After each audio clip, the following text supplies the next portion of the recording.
NBC Palm Springs. Good evening. Thank you for joining us. I'm Olivia Sandusky. I'm Mark Mester. More homeowners returning to their property as fire crews report more progress on the Rosa Fire. That's tonight's top story. Most evacuation orders have now been lifted, mainly over the Pinyon Pines, Pinyon Crest, and Taylor areas. Warnings still remain in place in some areas close to Ribbonwood. The fire continues to burn within containment lines tonight with no new spread. Still about 1,700 acres have burned. This fire is 40% contained. And with many residents displaced due to the fire earlier this week, it was Riverside County Animal Services who stayed in the mountain to check on them and to feed the animals that the residents were not able to get to. Tonight, our Brett Rosen has more on what Animal Service agents are saying.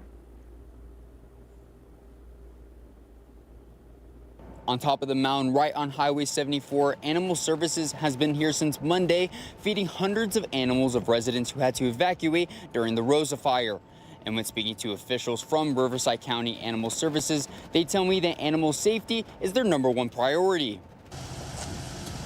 Animal Service officials say there has been 40 to 50 different officers who have worked the last few days, collecting and tending to the animals up in the mountains of Highway 74. Animal Control Officer Jonathan Hergenbreder says with the limited amount of shelter space they have, their team has to be able to feed and watch over the animals that are still at their homes. What we're able to do is offer the service that they can shelter the animals in place as long as it's no longer in like a fire hazard zone. And then we load up our trucks with food and water and we go over there and we get pretty much activities and good instruction from the owners for how we can navigate to get to their properties and feed their animals. Hergenbreder says during times like the Rosa Fire, Animal Services immediately gets calls from displaced residents. One of those phone calls was from Caroline Granger, a 25-year resident of Pinyon Pines, who says she was at the bottom of the mountain the day the fire broke out. I had her, I had my horse, I had my daughter's dogs here and mine, and I thought, how am I ever going to get home to feed them? Granger says they were able to get most of her animals to the closest shelter, except one of her dogs and her horse named Marilyn. The only thing that brought her peace was that Animal Services said they would be able to watch out for her beloved pets. Animal Control said, don't worry, we're going to come by every day, we're going to come by and water, we're going to come by and feed, and it's basically got me through a huge amount of worry. Granger says in the summer heat, water is the most important thing for her pets.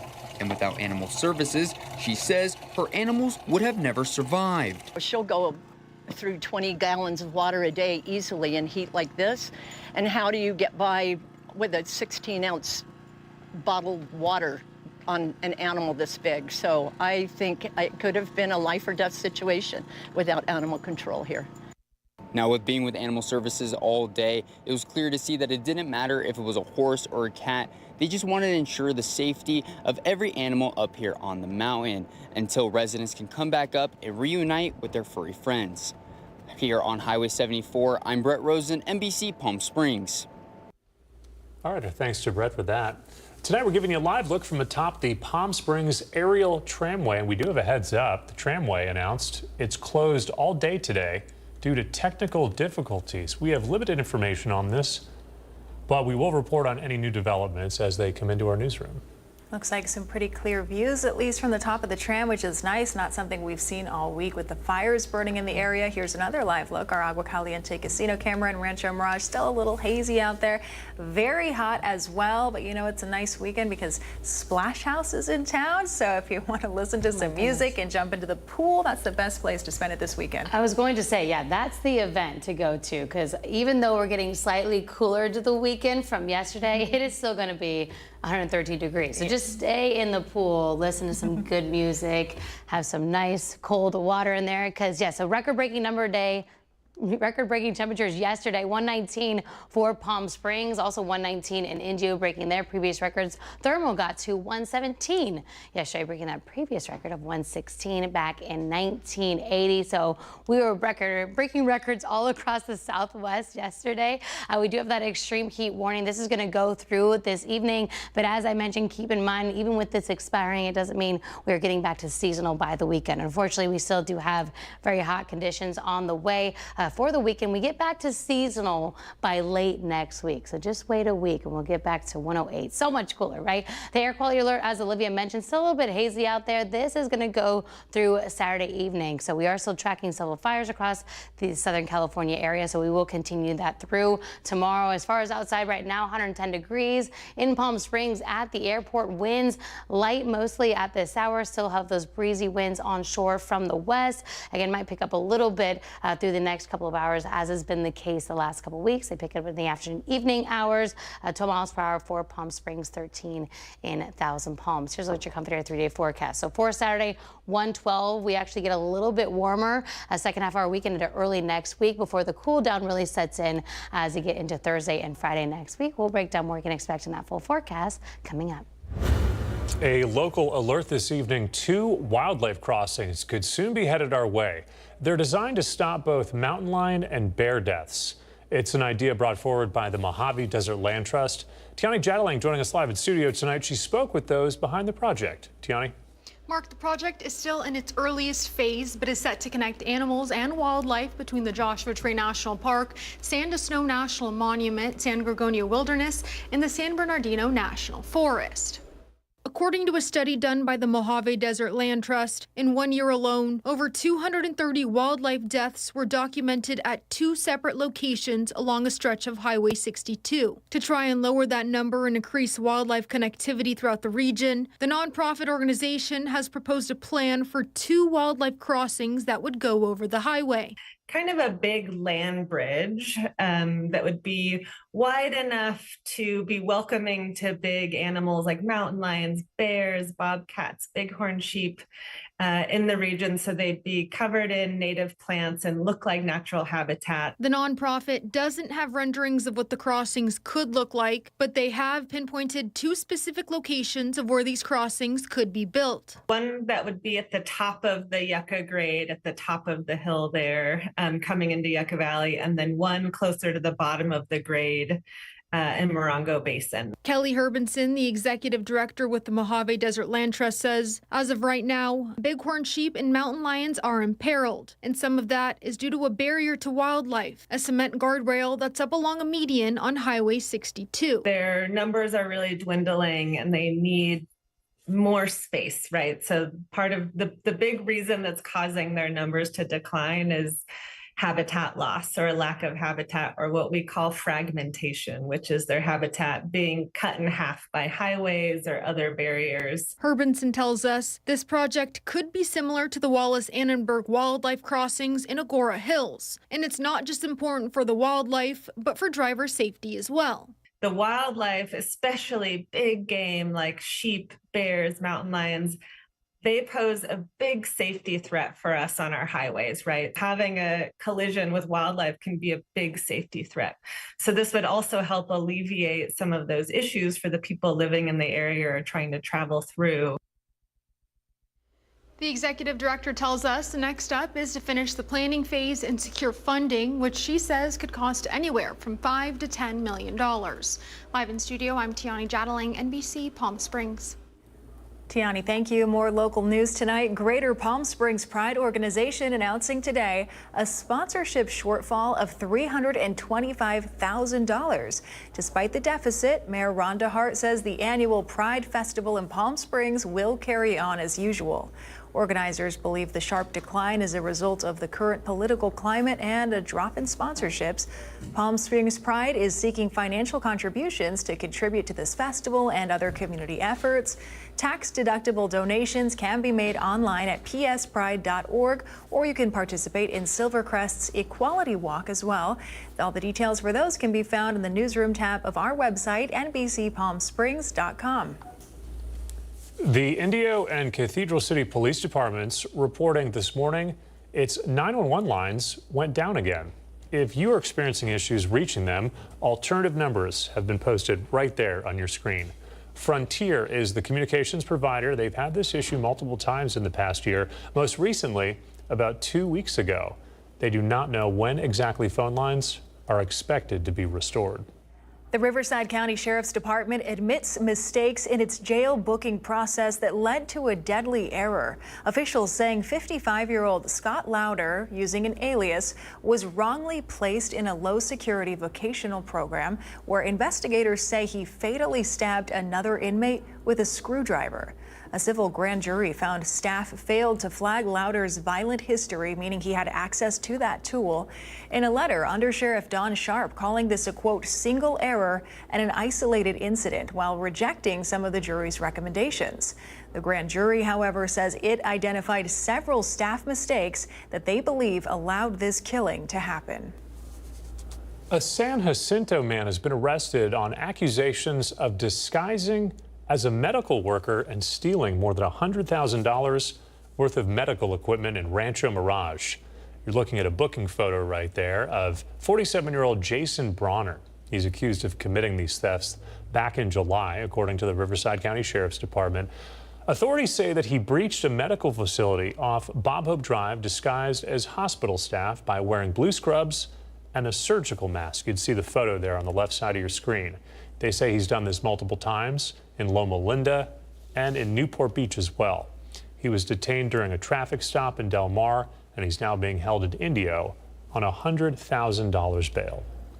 Coming up next tonight, hundreds of animals euthanized in just 1 month. Now Riverside County residents demanding answers. Is the county's no-kill promise falling apart? What officials are saying, and why some say the numbers don't add up. And before we go to break, a reminder that Palm Springs Animal Shelter is hosting their annual Clear the Shelter event. It's next weekend, August 16th and 17th. Here at NBC Palm Springs, we are proud to be a partner with them for this event. So we'll be bringing you coverage all week long, introducing you to some of the adoptable animals. And a reminder, adoption fees will be completely waived. They're covered by community members just like you. So again, full coverage of the Palm Springs Animal Shelter's Clear the Shelter event all next week, leading up to the event on the weekend. We'll be right back.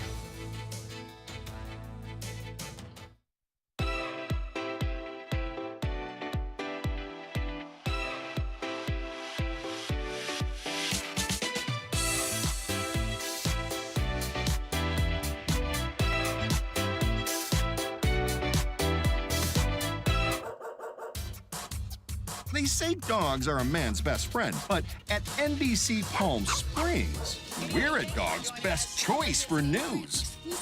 Apologies to our competitors, but even your dogs know who leads the pack in news.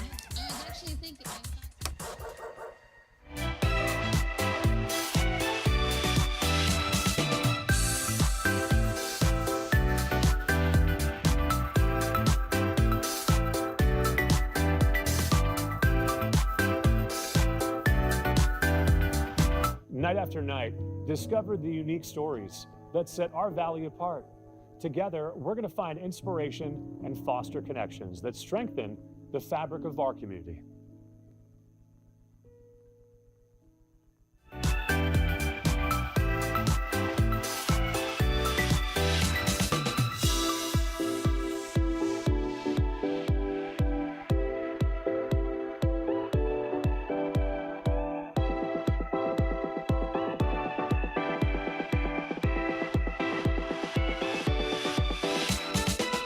Babies are experts at paying attention to only what is genuinely fascinating, and we couldn't agree more.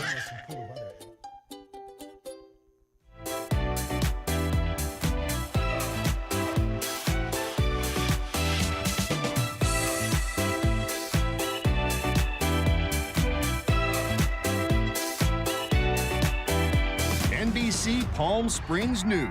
Even astronauts tune in for their news fix. When it comes to top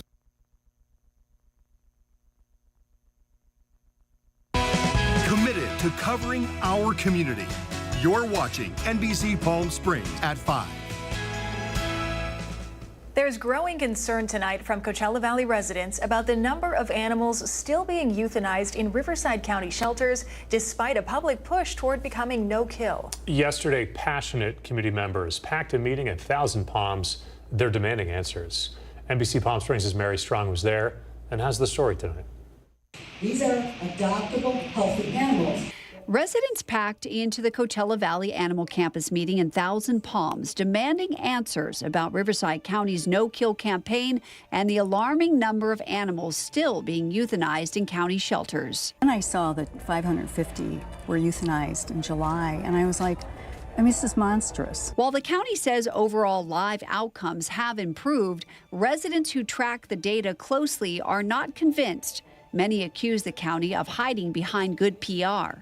I think that they're doing a fantastic job with public relations and fluff and presentations, but nobody's talking about what actually happens there on a daily basis, because it's sad. Some believe the numbers being shared aren't accurate and are calling for full transparency. There are too many irregularities in the system for the numbers and statistics. This is we have asked about. It's in a lawsuit to get a forensic audit. It has been offered free of services. They may oversee it, and they refuse. Mary Martin, the director of Riverside County Animal Services, says most euthanized animals were either severely ill or euthanized at the request of their owners. But she admits, with overcrowding, the county is now also euthanizing for space. When they have to lay in their own urine or feces because there's no way to keep 5 large dogs clean, that is not humane care of animals. And we have to continue to make space calls to ensure that we are providing humane care. Despite the outcry, Martin says things are improving, especially for the animals considered most at risk.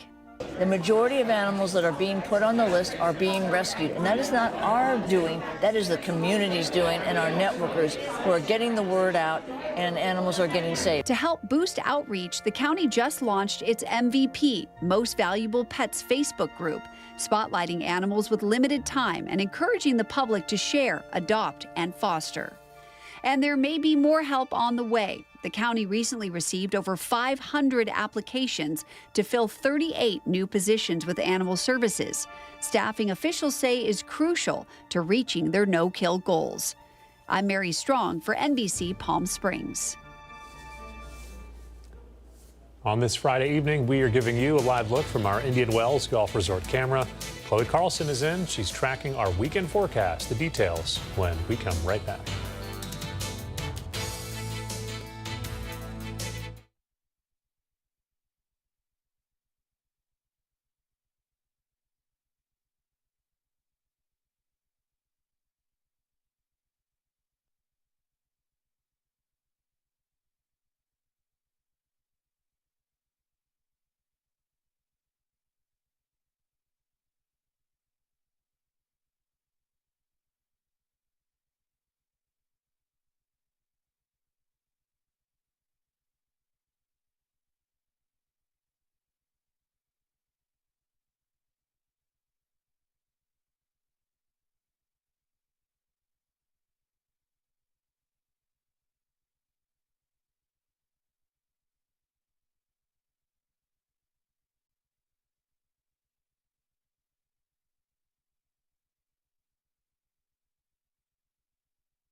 Happy Friday, everyone. Welcome back and congratulations. You made it to the weekend. You are nearly there today.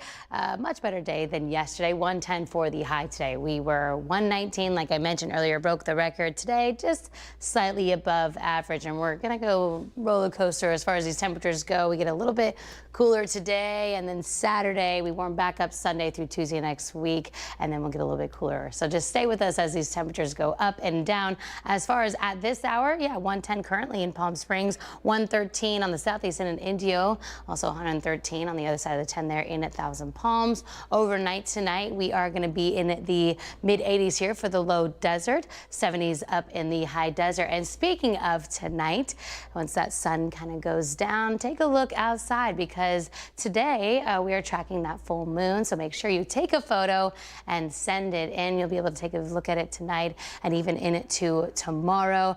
We mentioned this last night in the 11 o'clock. This is the sturgeon moon, the grain and the green corn moon, which we all love the different names for those moons. Like I said, if you go outside, take a photo. We will show it tonight at 11 o'clock. As far as future wind potential, we're going to stay pretty consistent here. Breezy conditions for us here on the desert floor. A little bit stronger as far as the San Antonio Pass as you get into the afternoon, evening hours. Surface moisture going up a little bit on Saturday, so we will see those numbers rise a little bit. So along with it being still hot out there, might feel a little bit muggy for our Saturday and Sunday. It drops off a little bit as we get into the work week next week. So Saturday, ridge of high pressure center will be to our southwest there. It'll kind of shift a little bit over the course of the weekend into early next week. So Sunday, again, continuing to shift west. Like I mentioned, Saturday will be a little bit cooler. Sunday, we start to ramp up those temperatures once again. So we're going to be 112 to 116 Sunday and even into Monday. So it's just going to be a hot couple weeks. But like I said, we will get back to those seasonal conditions as we get into next week.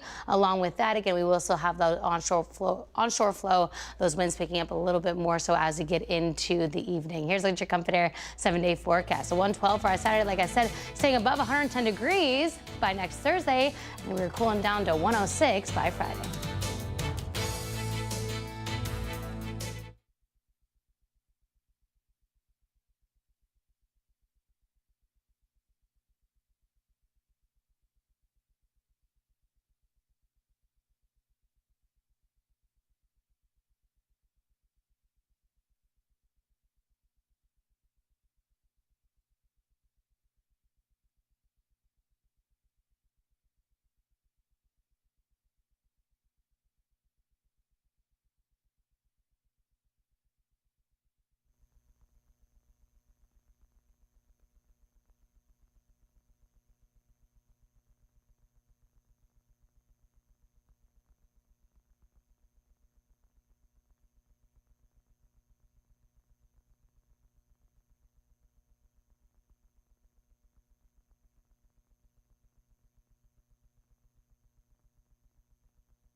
The NBC Palm Springs Sports Desk with Tim O'Brien. Brought to you by Agua Caliente Casinos. Well, welcome back. The soccer community here in the desert scored a major goal today. FC Dallas Coachella announcing the launch of their new academy program aimed at helping young athletes sharpen their skills while also chasing their dreams of going pro. Here's more from my visit today to LaFay on El Paseo. The passion for soccer in the desert is taking a major leap forward. FC Dallas Coachella officially unveiled its brand new Academy program, a first-of-its-kind initiative in the region to develop young talent with a direct pathway to professional soccer. My name is Nacho Bustillos, and I'm the president of FC Dallas Coachella. We're very excited to make this announcement official. We've been working on it for a couple of years already. FC Dallas has been following up very closely on our footsteps as Coachella Football Club, on our accomplishments, but mostly on the way we've been nurturing these kids. This program has been very successful from day one. That commitment to local youth is now getting national attention, reaching all the way to the U.S. House of Representatives in Washington, D.C. Mr. Speaker, I rise today with pride to recognize the Coachella Football Club, an awesome soccer organization from California's 25th district that is lifting up young athletes and inspiring our entire community. Club leaders say the academy is more than just a pipeline to the pros. It's an investment in the community, creating opportunities for young athletes to thrive on the field and in life. We want to know that with the people here for Coachella's, with Germán, Nacho, and all people, they are very worried about the kids in this town. You know, they care about it. They wanna see them play in the future or go to college. So basically, that's what we do for that community. You know, try to help those kids. They can wait for drugs, wait for all the things, and just be involved in the sport.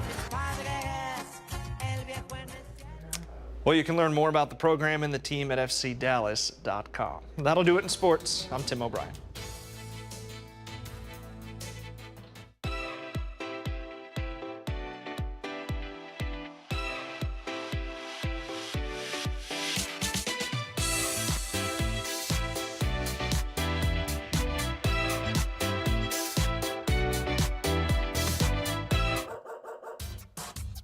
They say dogs are a man's best friend, but at NBC Palm Springs, we're a dog's best choice for news. Apologies to our competitors, but even your dogs know who leads the pack in news.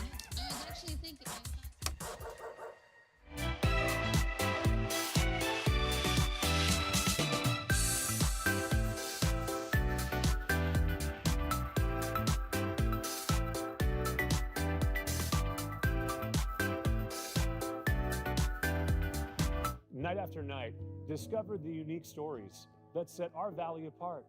Together, we're going to find inspiration and foster connections that strengthen the fabric of our community.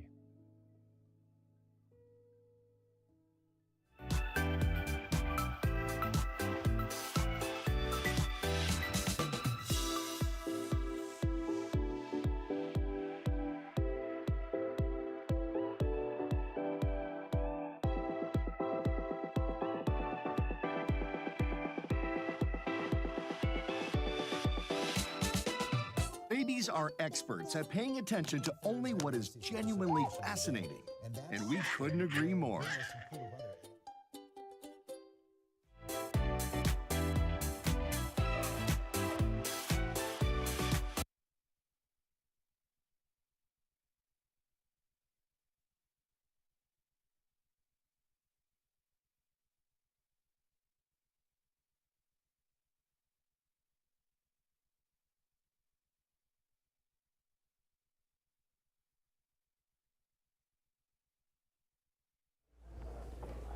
Stephen Colbert has a new fun gig ahead. According to sources, he's set to play a late-night host on an upcoming episode of CBS's Elsbeth. This comes about a month after CBS announces canceling his Late Show, which is set to be canceled officially next year. Elsbeth is the spin-off of the critically acclaimed legal drama The Good Wife. Its third season will air this October. Well, a role that's familiar with him after, what, I think a decade in the late night era, so he probably won't have to read his lines too often. Probably not acting for him. There you go. All right, Nightly News is next, and we're back here with the latest local headlines at 6 o'clock. Hope to see you then. Good night.